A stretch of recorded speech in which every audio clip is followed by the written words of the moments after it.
Good morning.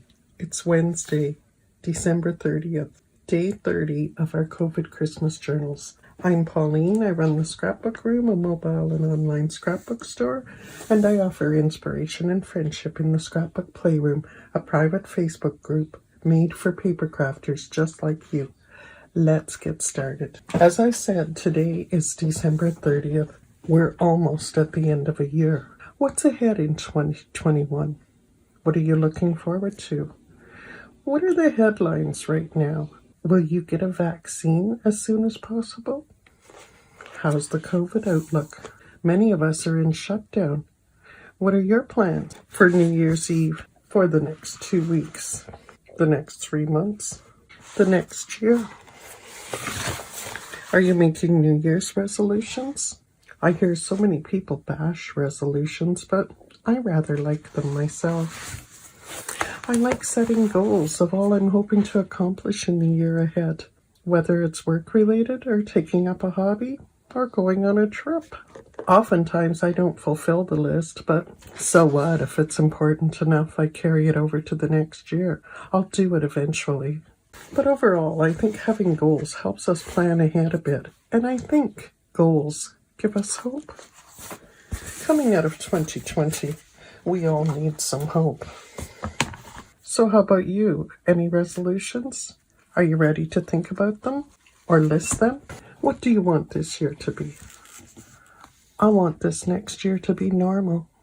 Not exceptional, not boring, just normal. I want things to return to normal. I want to do more art and scrapbooking and host scrapbook weekends. I want to grow my online store. I want a beautiful summer with lots and lots of camping and cottaging and lots of yard sales. I want to go to Michigan again. There's more on my list, but it's time for your list. So are you a resolution type of person? List your resolutions, or list some notes on what's going on as this year draws to a close. Trump is leaving office. Vaccines are beginning. We're starting the year on shutdown. We have little snow, or lots, depending where you live, I suppose. These are things. Wash your hands, social distance, wear a mask. They weren't things last year at this time. There's so much you could list today, good or bad. Just not into all that journaling? How about a photo that depicts one or more of the things you're hoping for in 2021? If it's spending more time in your camper, share a past photo. Or take a photo of the camper if it's accessible. If you want to bake bread, take a picture of some ingredients or share the recipe you want to use. There's always a way to share what you're thinking about in a photo. You'll think of something. Here's some other tips on how to add resolutions to your pages. Don't call them resolutions. They could be goals, wishes, plans. Write your items on a list and stick that list in an envelope. Or hide it on your page.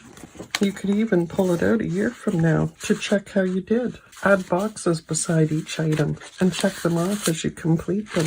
Or you could simply list each item in its own box or circle or other shape and place them all on a page. Or you could put photos into those squares. You know, photos of things that are on your resolution list for 2021. Or how about putting the numbers 2021 and writing your list around or in each number and add photos. As we near the end of our project, I hope you're having fun completing your journal. None of my ideas are meant to intimidate you. I know it's hard to let loose and write, especially about your feelings and thoughts, especially if you've always scrapbooked with little or no journaling. My hope is that I have been able to help you do something new in these past 30 days, to stretch yourself and to create a project you're proud of. My hope is that I've been able to help you have fun. The more you do this, the more fun you will have. And you don't have to show anyone what you do. And when you do, most people won't bother reading it at all. And the ones who do read it, guaranteed,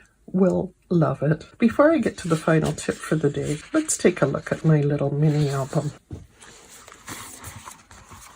I added a yellow mat today, and I kept it fairly big so that I could cover the Christmas trees on the page. After all, Christmas is all but over. I wanted to simulate our talk of lists by putting a tiny list spot on the page. I think it looks good as it is. I wanted to simulate our talk of lists by putting a tiny list spot on the page. This came from one of the sheets. Once I had removed some of the stickers. I think it looks good as it is, but someone could write in it if they wanted to. There's room to tuck a photo in behind here, as well as under the 2 circles I've added to the page, the one with the date and another little heart. I didn't create a title as I thought the word today said enough. And one final tip for today is a demo of another easy way to add a little something to your album. I'll be right back. Today's tip is about using rubber stamps in your album. I have quite a collection of rubber stamps I could use. Sometimes I don't want to dig them out. Sometimes I want something simpler or more rustic. And I've got just the thing for you. We can use candle jar lids. That's right. Do you have any of these 3-wick candles from Bath & Body Works or somewhere else? The ones with the embossed lids like this? You can use those candle jar lids for stamping.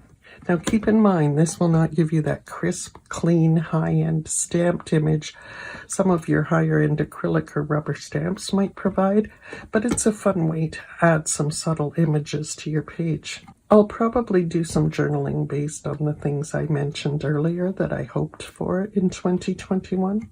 And when I go to my album,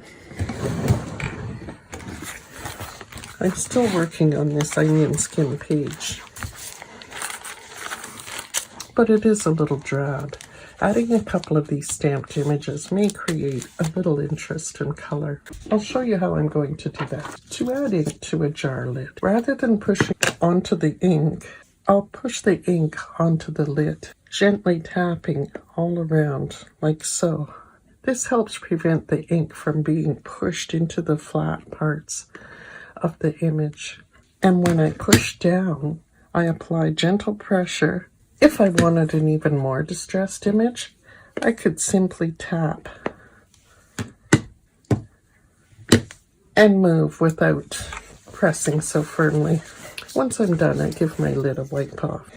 Once I'm done with using the lid as a stamp and done with the candle, I'll clean out my jar, glue a pretty knob onto the top of the lid, and use it as a container in my scrapbook room, bathroom, or somewhere else in the house. Do you have any of these candles around? What designs are on your jar lids? In my book, I think I will put some of the trees because we are still in the season. I may be pressing a little hard there, but we will try that, and we'll put it on the camera. And there I go. Very subtle.